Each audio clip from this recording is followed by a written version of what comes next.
Hi, my name is Nur Afrina Alia binti Muhammad Isa. My name is Wana Patricia Bintuan Shamsuddin, and we are from BA 1111E. Hi, my name is Liana Fatiha binti Ahrudin. The course code is MAP 112. I am from Group 7. We will be presenting compound interest and annuity for this group assignment. Compound interest is changes occasionally based on the principal amount, and the interest earned is compounded or converted into principal and earns interest afterwards. In addition, by the time value of money, the present value which was invested in the first payment can be worth more than the value itself in future due to the investment opportunities. Also can be used to invest and earn interest or capital gains.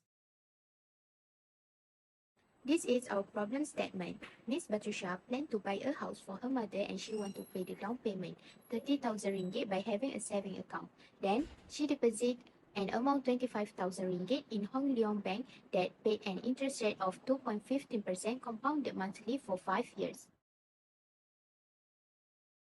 One.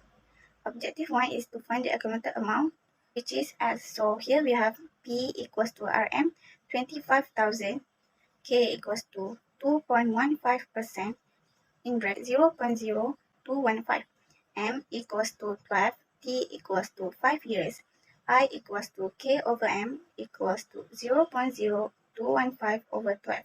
So we get 43 over 24,000. N equals to MT equals to in bracket 12 in bracket 5, so we get 16. The formula is S equals to P in bracket 1 plus I to the power of N. So we need to enter all the value according to the formula. So we get S equals to RM 27,834.16 say negative 2 to calculate the amount of the interest incurred by the end of the borrowing period. So here we have S equals to RM 27,834.16 cents and P equals to RM 25,000. The formula is I equals to S minus P. So we need to enter all the value according to the formula and we get I equals to RM 2,834.16 cents. For the third objective, Miss Patricia added another 5,000 ringgit into the account after 2 years. First, this is the information to find S1. And P1 stated 25,000 ringgit, K 2.15%, and for M it's 12 because it's monthly. The formula to find I is I equal to K over M, which is 0.0215 over 12.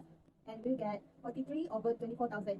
For find P1, which is 2 years, to find N1 equals to M times T, which is 12 times 2 equals to 24. Next, we need to find S1. The formula to find S1 is P1 in bracket 1 plus I in power N1. Then, insert all the information given into the formula. The answer for S1 is RM 26,097 ringgit and 44 cents. After that, we need to find P new.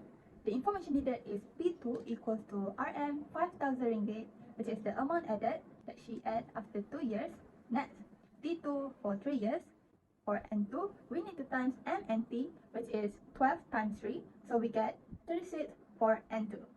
The formula to find P new is equal to the previous answer of S1 plus P2, which is the amount added, RM 5,000 ringgit, so we get RM 31,097 ringgit and 44 cents. Lastly, after all of the calculation, we can find the accumulated amount, which is S. So the formula for S equal to P new times 1 plus I in the power N2. Next, insert our P new value in the formula and use the I and N2, then we get final answer for S, which is RM 33,167 ringgit and 41 cents. We move to the objective 4, where there's a change of interest rate after 6 months of saving period. Here, we need to find the new S1. The information given, K1 equals to 2.15%, in decimal it is 0.0215. For M, it is equal to 12. For T1, it is 6 months. After converted into the year, we will use 0.5 years. Next is I, which is K over M, means it is 0.0215 over 12, and we will have I equal to 43 over 24,000. Lastly, for N1, we need to times M and T, which is 12 times 0.5 equal to 6. The formula to find S1 is P times 1 plus I1 in the power of N1. Then, we insert all the information given into the formula and we will have S1 equal to RM 25,000 269 ringgit and 96 cents. Next, we want to find S2. The information are K2 equals to 2.35%, where the change of rate happened after 6 months. In decimal, it is 0.0235. For M2, we still use 12 as its compounded monthly. For T2, it is 1.5 year, which is 1.5 years. Next, I2 equal K over M, which is 0.0235 over 12. And we will have 47 over 24,000. Lastly, N2 equals M times T, which is 12 times 1.5, and we get 18 or N2. The formula to find S2, same like the previous one, only need to replace P by using the previous answer, which is S1. So the formula is S2 equal S1 times 1 plus I2 in the power of N2. Next, insert all the information given into the formula and we will have the S2, which is equals to Rm 26,175 ringgit and 71 cents. For the last step, we will find the S, the accumulated amount after 5 years of saving. In this step, we will use P2 as Miss Patricia adding an amount of 5,000 ringgit into the account after 2 years of saving. The information given is for K3, we use the latest rate, which is 2.35% equal to 0.0235. For M, we still use 12. For T3, we use 3 years. Next, our I is K over M, which is 47 over 24,000. And for N3, we times M and T, which is 12 times 3, equal to 36. After that, we will find the accumulated amount, which is S. The formula for S is equal to S2 plus P2, which is the added amount, then times with 1 plus I in the power of N3. Then we insert all the information given into the formula and we will get the final answer, which is Rm 33,450 ringgit and 62 cents. Annuity is a series of equal payment that made at equal interval of time. In instance, the regular deposit to a saving account. The interest and the payment period are of the same interval and the payments are made at the end of the payment period. People also can plan their future saving and investment plan by using annuity. Here is our problem statement.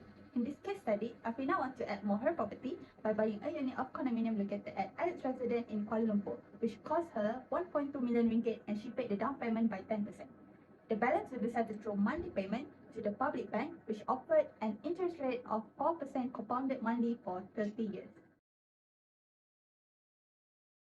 Here we have result and discussion. Cost price equals to Rm 1.2 million, down payment equals to 10%, and balance equals to CP minus DP, Rm 1.2 million minus 120,000, so we get B equals to Rm 1,018,000, which is A. K equals to 4% in bracket 0.04, M equals to 12, T equals to 13 years, I equals to K over M equals to 0.04 over 12, we get 1 over 300. N equals to MT equals to in bracket 12 in bracket 13 and we get 360. Objective 1, to determine the value of monthly payment, which is R. So here we have the actual formula is A equals to R in bracket 1 minus in bracket 1 plus I to the power of N over I. But we use the formula of R equals to AI over in bracket 1 minus in bracket 1 plus I to the power of N. So we need to enter all the value according to the formula. So we get R equals to Rm 5,156.9 cents. Objective 2, to calculate the total interest incurred, I. The formula is I equals to Rn minus A. We need to enter all the value according to the formula. So we get I equals to Rm 776,119.40 cents. Objective 3, we want to find A. The formula is AN equals to R in bracket 1 minus in bracket 1 plus I in the power of minus N close bracket over I. In the previous calculation, we already have R and I. First thing first, we need to find N, which is an unpaid payment. Unpaid payment, which is an unpaid, The formula is n total minus n paid equals 360 minus 342. So we get 18. From that, we need to replace both n with 18. A18 equals to 5,156.9 cents in bracket 1 minus in bracket 1 plus 1 over 300 in a power of minus 18 close bracket over 1 over 300. And we get A18 equals to 89,934 ringgit 83 cents. Objective 4, we want to find S. So the formula is Sn equals to R in bracket 1 plus I in a power of n minus 1 close bracket over I. In a previous calculation, we already have R and I. First thing first, we need to find N. And it is an unpaid payment, which is 3 plus 1 equals to 4. So we need to replace both n in the formula. S4 equals to 5,156.9 cents in a bracket 1 plus 1 over 300 in a power of 4 minus 1 close bracket over 1 over 300. And the final answer is S4 equals to 20,727 ringgit 71 cents. In conclusion, we may learn more about compound interest and annuity by examining both study case. It has been demonstrated that by applying this strategy, students may plan ahead and make decisions that will enable them to handle any real-life circumstance. Thus, compound interest and annuity are simple to learn and can be applied at any age. The methods are highly helpful in solving a wide range of real-world problems.